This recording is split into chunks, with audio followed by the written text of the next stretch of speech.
Hello and welcome to the Ground and Grow podcast. I'm your host, Kayla Estinson Williams.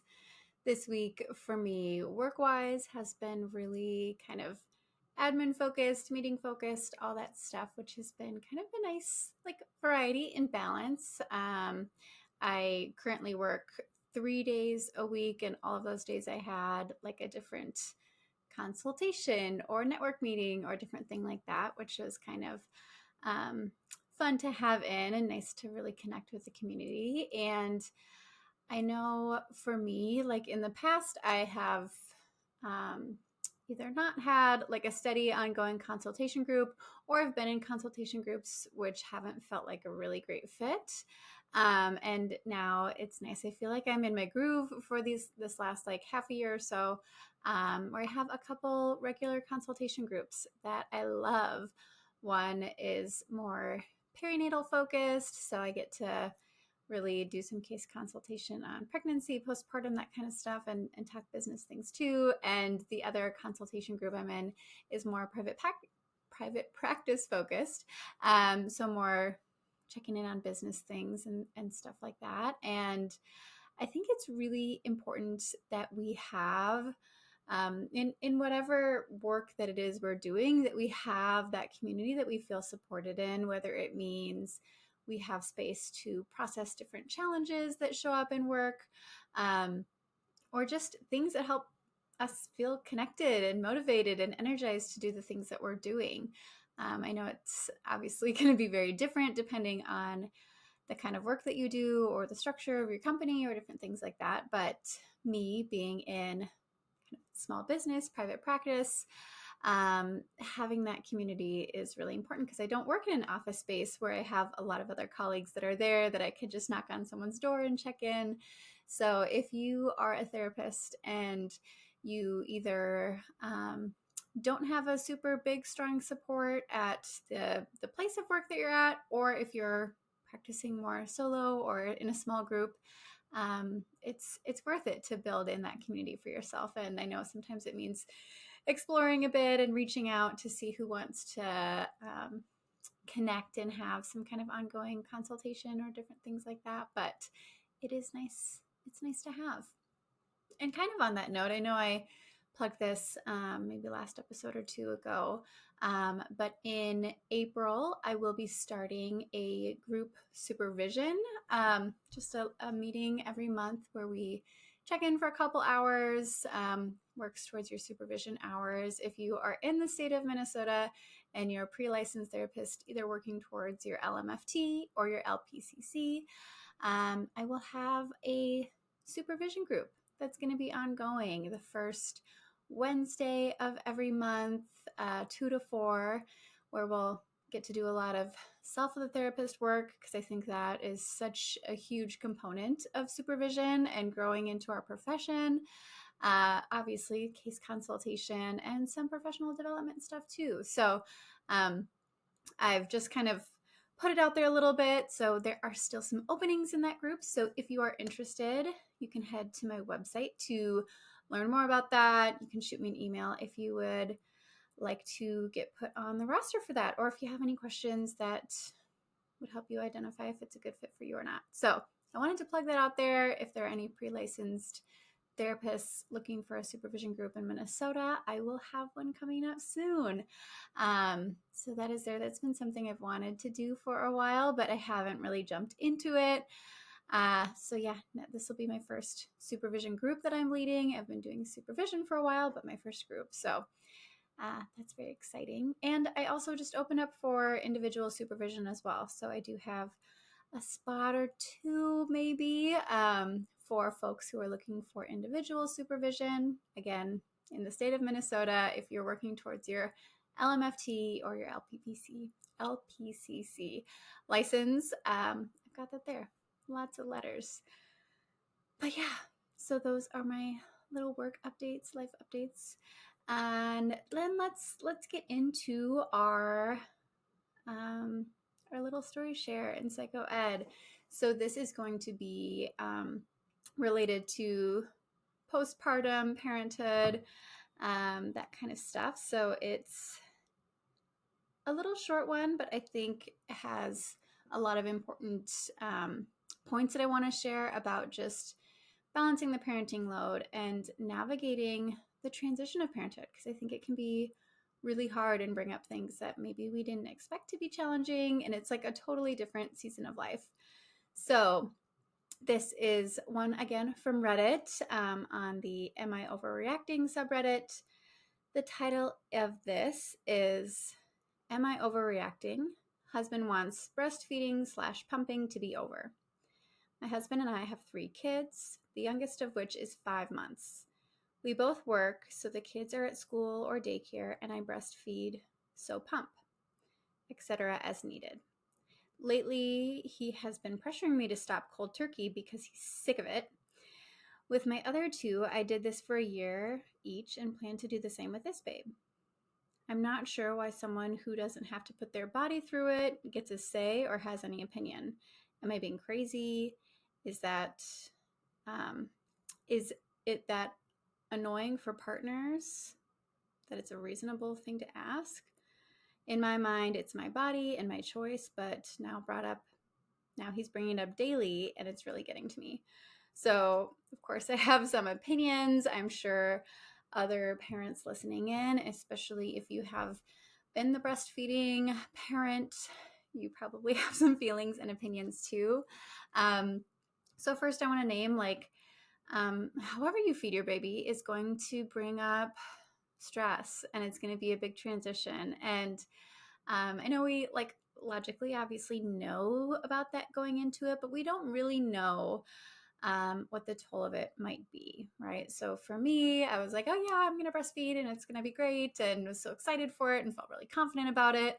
And we had so many hurdles with my kiddo, had all the oral ties, a really hard time nursing. So I ended up having to exclusively pump even after we did all the tie release and all that jazz, yada, yada, yada.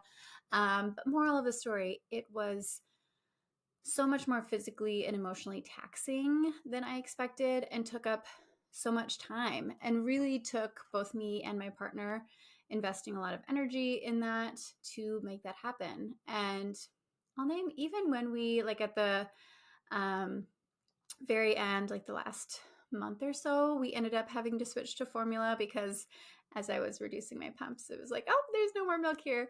And so we had to shift to formula, which obviously can bring up a lot of emotions and a lot of challenges if we have to do a change that we didn't really expect or plan for. But I'll name that even formula feeding was really challenging, right? It requires mixing bottles, making sure you have enough, being prepared, all of that jazz, right? So I want to name that no matter which way you feed your baby or a combination of it, it's not just going to be easy, right? And so in this, I'm curious, right? What is partners' reason for wanting them to wrap up breastfeeding, quit cold turkey, as they said? What is the reason for that, right? And maybe if I was their therapist, to bring in some education about the challenges that can come with any different kind of feeding. And certainly, I think if you've never breastfed, you might think, oh yeah, you can quit cold turkey, and that would make sense, but that's really not something that you can do. It's not going to be recommended, nor is it going to be safe, because if you are breastfeeding and supplying either most or the full amount of food for your baby, your body needs to slowly wean down, right? If you quit cold turkey, you're putting yourself at risk for mastitis, infection, that kind of stuff. It's not going to be an easy thing to do, right? It takes a lot of time and it takes a lot of planning, and it's not an easy process. And then I also want to name just the emotional toll that can take. I think what doesn't get talked about enough is the hormonal shifts that show up for folks who are weaning off from breastfeeding, right? So it can be very similar to those initial postpartum hormone changes. When you no longer breastfeed, you're going through a big hormonal shift, and you might feel some of those same emotions that you felt in the early days of postpartum. I know I certainly was kind of hit with ooh, a full new wave of different emotions and hormonal shifts coming with that. And for some, it affects some more than others, whatnot. But for most, you notice that. And so when I'm working with folks, like even not just from, what they might talk about with the lactation consultant about like, how do I wean and what's a good timeline and all of that stuff, but just from an emotional standpoint, right? Like I would never recommend someone wean cold turkey unless it was like some kind of emergency situation or something like that, which again, probably work with a lactation consultant to support you in that. But when possible, like phase it out and phase it out slowly because it can have a big emotional impact, right? So that's just like the education of the challenges of breastfeeding, the transition of it, and kind of this awareness that like weaning isn't this easy thing that's going to be like taking away all the challenges of breastfeeding altogether or the feeding challenges or whatnot. And then of course I want to name the fact that like, yikes, right? Like if I had an individual or a couple come in for therapy and the partner was like, I'm just sick of it, I want you to quit cold turkey, right? When baby's 5 months, I'd have some big question marks, right? Like one, why is that? Where is that coming from? And I would imagine that it's maybe connected to some deeper issues or patterns there, right? Like it's communicating a really big lack of support, especially, right? Like this is still within the first year that baby's born right now. They recommend breastfeeding, up to 2 or more years. And I'm not trying to say that anyone should or you should feel guilty if you're not. Like absolutely feed whichever way is going to feel best for you. But it sounds like this mom, it's like, I wanted to do a year, right? That's what I did with my other 2 kids. It's feeling good. And that's what I wanted to continue doing. So baby's only 5 months. So certainly not close to that year mark. And it sounds like partner, I was kind of reading through the comments to be like, is there more information? What's going on here? But it sounds like this person, like their partner, didn't really share more information other than I'm sick of it, right? Which, yeah, it's bringing up some red flags of like, oh, wait, let's get into this, right? Like, what's going on with that? Is it this feeling of, ooh, like this is, taking time away from when we can connect? Is there something showing up for partner around like intimacy with their partner while they're still breastfeeding? Is breastfeeding, has that been stressful, right? Is the person breastfeeding maybe going through a lot of anxiety or stress or overwhelm, navigating breastfeeding and pumping, right? Like what is the reason that it's so inconvenient, right? And one, challenging the fact that whether you're breastfeeding or not, feeding a baby is going to be inconvenient and it's going to be challenging. So you're kind of picking whichever one works best for you, really. But then two, it's like, okay, where is that coming from, right? And in this, right, and I know sometimes it can be challenging, right, where a partner, the one who didn't give birth or isn't breastfeeding, like might feel like, oh, I don't get a say in these things, right? Like, my wife is just getting to dictate all these things and I don't get a say in what's going on, right? And I don't want to say that because I think there's room for all things to be named and advocated for. But pressuring your partner to stop breastfeeding because you're sick of it isn't the way to go about it, right? Like if there are some valid concerns, right? So if it was impacting your wife's mental health significantly, if you could see that they're really anxious, stressed, or overwhelmed. Like for me, part of the reason why I slowly weaned on my own pumping was I was getting really overwhelmed with it, right? Like at first I got in my routine and I'm like, okay, we're doing this. And it was challenging navigating all the feeding challenges that we had. But eventually, yeah, I kind of started to get sick of pumping more and more as my baby got bigger because she's on the move and it was really hard to both pump and take care of her and do all of that. And so it was not great for my mental health. And I noticed, okay, like it might be time for me to start backing off of this because it's not bringing that connection or joy or whatever that maybe it did before. And so like if I wasn't tuning into that myself, right, it might have been really helpful for my partner to bring that up, to just say, hey, I'm observing this going on. Like, can we check in? Like, how is this feeling? Do we want to make changes? So I'm not saying there's not room for the partner to share their concerns or their feelings about it or whatever. But I don't think there's ever space for pressuring your partner to do something. And for the main reason to be because you're sick of it, right? Like that doesn't sit well with me. That I think is maybe not the most skillful way to do it, right? So there's a big question mark of where is that coming from? But what we know is you're not communicating it in a way that is skillful and it's not supportive of your partner, right? And then I think probably a lot of psychoed would be important here, just about, hey, like this first year especially, but the first few years of a new baby, even if it's your third, right? You've been through it before, but this is your third baby, and this is a new baby. This is a new experience. You might both be in different places this time around. You also got two older kids at the same time.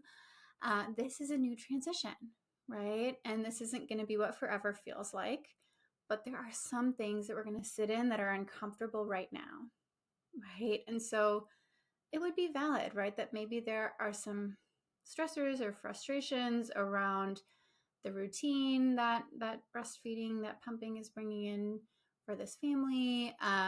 Maybe it is feeling like it's getting in the way of intimacy, right? And so maybe I'd challenge some myths around that. If that's the case, I don't know.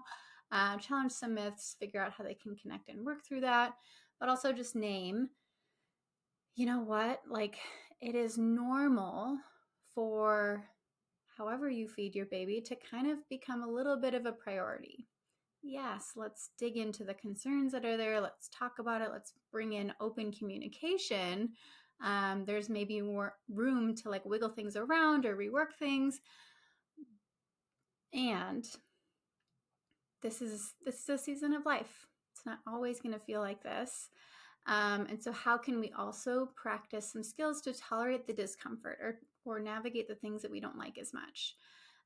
So yes, room to rework things as we need to and communicate about things, but also this is a time of acceptance, right? And obviously this information was pretty limited. It was pretty short. There's not a lot of detail about what's actually going on behind the scenes.